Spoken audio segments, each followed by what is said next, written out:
Welcome back to Narrow Ground Entertainment. I'm Steve the Unimpressed. This is episode 13 of COVID Besieged. A while ago, one of my family members tested positive for COVID-19, so I've been off work for a bit and decided to make productive use of that time by posting a video a day. In yesterday's episode, I planted a farm down the hill from me. I will check on that this morning. In fact, I might as well walk over there and do that right now. After that, the rest of the episode will probably be devoted to raiding or working on my 7th day fortification because I'm getting another zombie horde tomorrow and I don't want to spend another one of those in the barn. Looks like these are still in seed state, actually. That's interesting. I had expected them to be grown by now, but that's probably tied more to the time of day that you planted them, and I didn't plant them until later in the day. So I will have to run back over here sometime around, I think I planted them around 2 or 3 p.m. in the last episode. So I'll have to run back over here later and take another look. Well, I fulfilled my promise of checking on them early in the day at least, but turns out that wasn't as beneficial as I was hoping. Let me run back to base and grab my money and head over to the trader to check if he has anything interesting, because his restock was today, and then I'll get started on the rest of the tasks for the day. Well, would you look at what I found in the trader's inventory? It's a chemistry station. And I even have enough money to buy it, thanks to going and digging up those treasure chests. So I am going to buy that. I'm not really going to be able to make much use of that in the next couple of episodes, and since I am expecting to be able to go back to work soon, those couple of episodes may well be the last episodes for this series. But I will snag it anyway, and I will put it down in my basement, and if I continue making videos in this world, I'll get to use it later on. That's one good reason to check the trader's inventory consistently. Sometimes he comes up with stuff that you've been trying to find for a long time, and all you have to do is have enough Duke's Casino tokens to get it off of him. Now that I've gotten that taken care of, what I'm going to do is run over to this house that I had noted in an earlier episode that spawned in a giant hole in the ground, and I am going to raid this. I'm not sure if this is a duplicate structure of something that I've raided already in this series. I don't think it is, because I don't remember raiding anything with a porch. But since we found this, I have been a little bit curious about it, and it is right next to my base. So I'm thinking, and there's another structure right next to my base as well, which I don't think I've checked out either. So I'm going to look at those, and while I'm doing that, I'm going to try and pick out a spot to build my 7-day fortification. Usually I want to pick a fairly flat space for that, so this terrain here in front of me, while it is rather pretty, is probably not the best spot. The reason I do that, although I suppose I could accomplish the same goal on a little more rolling terrain like this, is so that as I build new fortifications, because I don't continue using the exact same design for the entire game, I can build the new fortifications next to the old ones. That way, if I'm trying out a new idea and it doesn't work out the way I was hoping, I can jump over to one of the other 7-day fortifications that I've made and hide out there for the rest of the horde night. For now, though, let's check out this house. I think that I'm coming in through the back. Well, let's go in through the garage. That's usually a decent option.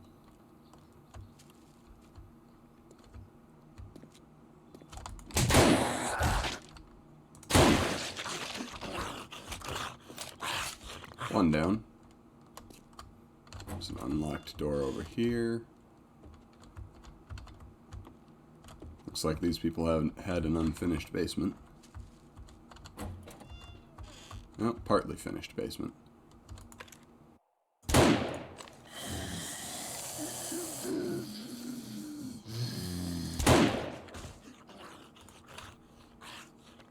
I would have expected there to be zombies in these closets. Apparently there aren't. Nope. Just some loot. Come back for that in a bit. There's one in this closet, though.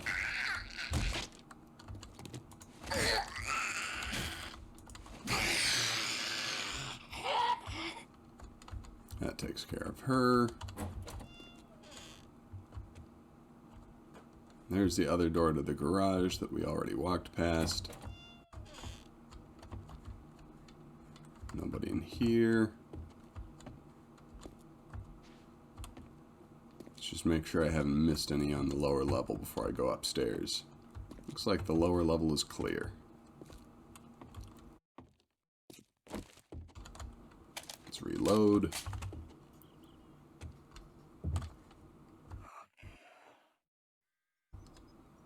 Is that trash or a zombie? That's trash. That's a zombie.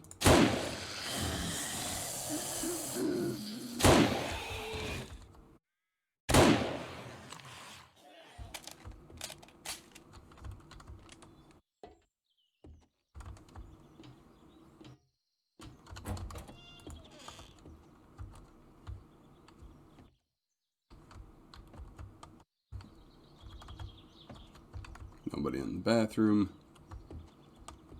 Now, this one's locked. I'm not able to use my lockpicks, so I'm going to break through the wall. Which goes much faster with an iron axe than with a stone.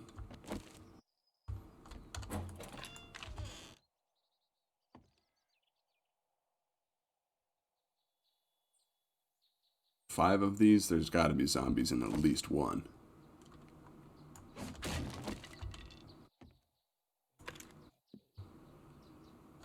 Not this one.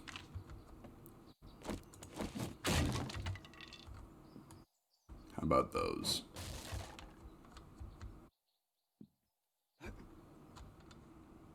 Well, here's a zombie right here. Doesn't sound like that woke any others up. Probably should have woken her up.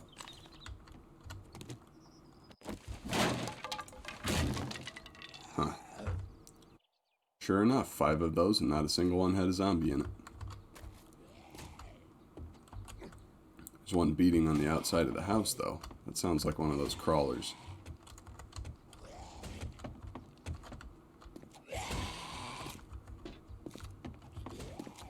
Yeah, that's just that closet.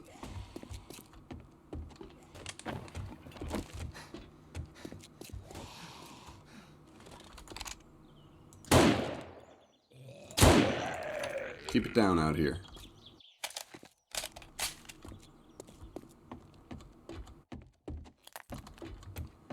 Don't need him making all that racket when I'm trying to hear zombies waking up.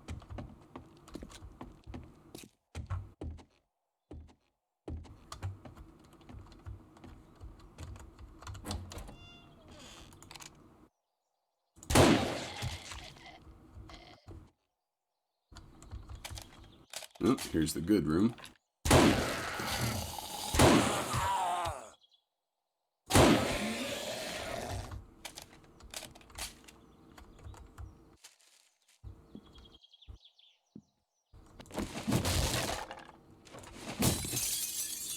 That is why you break all of these paintings that are on the wall. Every so often they hide a cubby that has loot in it. So if you ever see me consistently breaking all of those, that's the reason why. Now it sort of looked, there we go, I was going to say, it sort of looked like there was an attic on this house, but I don't see any access to it. I see it now. Let's see what's up here. Some kind of radio transmitter or something. Crawler.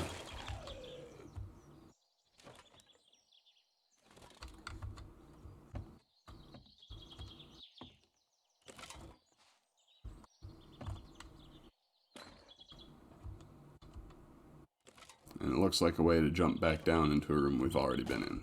Yep. Alright. Looks like the house is clear, so I'm going to get to looting. I will cut back in when I am finished with that. I hear more zombies wandering by outside, so I better go out there and deal with that. Oh, that door is still locked. That's still a closet. That's still a closet, too.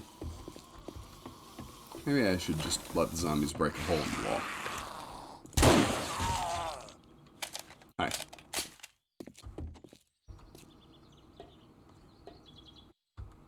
Apparently it was only one. Okay, back to looting.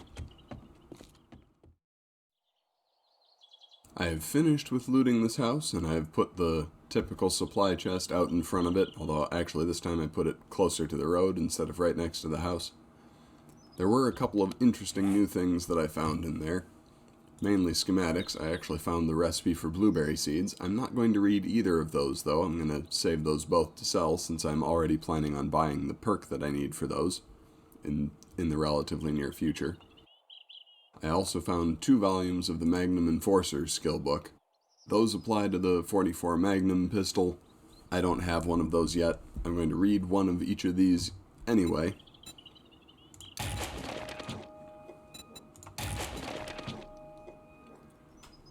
I mostly don't use that weapon a lot even when I get it, but it does have a separate type of ammo, or it has its own type of ammo, which is valuable in that if you're carrying it around with you, you're not using up ammunition for a different weapon. Volume 4 of the Magnum Enforcer skill book actually allows you to get a 5% better deal from traders if you barter with the 44 Magnum in your hand. So, once I get that, I tend to bring the 44 Magnum with me if I have one every time I go to the trader. But other than that, I don't wind up using it much. I'm going to take the stuff that I have and head back to base and put some of it away, and probably go and check out the other structure that I want to raid before the end of the episode. Since I'm by the farm anyway, let's run down here again and check on how the plants are doing. See if they advanced the growth stage yet. Looks like they have. Yep, this is the growing stage that I was talking about in yesterday's episode. So apparently it's a 24-hour clock, which makes sense. I was kind of forgetting about that yesterday, just thinking about, okay, it's the next day when they advance a growth stage. Well, it is, but next day at the time you planted them. So I'll have to come and check on these again tomorrow, and I should be able to harvest them tomorrow. But that will probably be the last thing I do tomorrow before I go and hide in my horde fortification. And I don't have very much daylight left, but I think I am going to run over here quickly and just take a peek at this house up on this hill here. So I've been curious about this one for a bit, especially since it's so nearby. I don't know if I have enough time to raid it, but I want to at least come and take a look at it.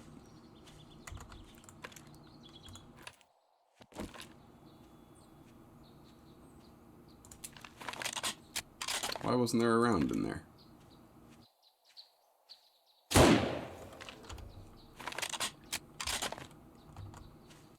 There will be next time. Alright, no stealth this time, just running in. I want all the zombies to wake up so that I can take them out. Nobody in the bathroom. Light under here.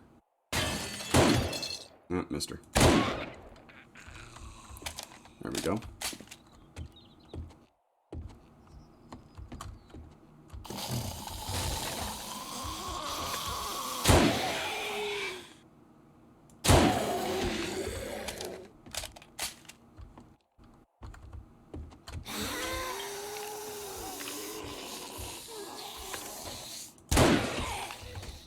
One out here on the balcony.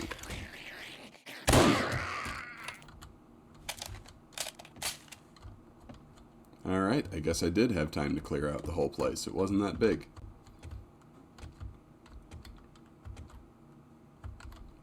Unless, is this an interior door or an exterior door? Let's find out. Exterior door.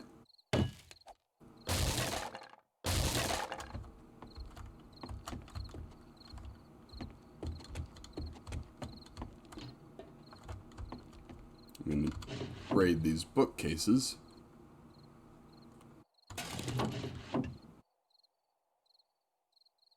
One of the things I found just there was a hunting knife schematic, which is great because the hunting knife will get through the animals that I kill and the gut piles that I need to harvest much more quickly. I'm not sure why this light is here, honestly. Usually the lights kind of point the way to better loot. Could be through that. It doesn't look like it. That mystery for another day, though. I think I need to take out this crawler that is beating on the walls and head home. Where is this crawler?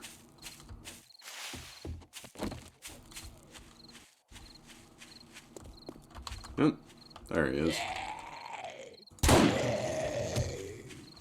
And there he goes. I could have stayed at that house and continued looting rather than running directly back to my base. Points of interest, once you've cleared them out, are usually reasonably safe spaces for you to spend the night in. However, my tendency is once I get a base established, I want to get back to the base for the night.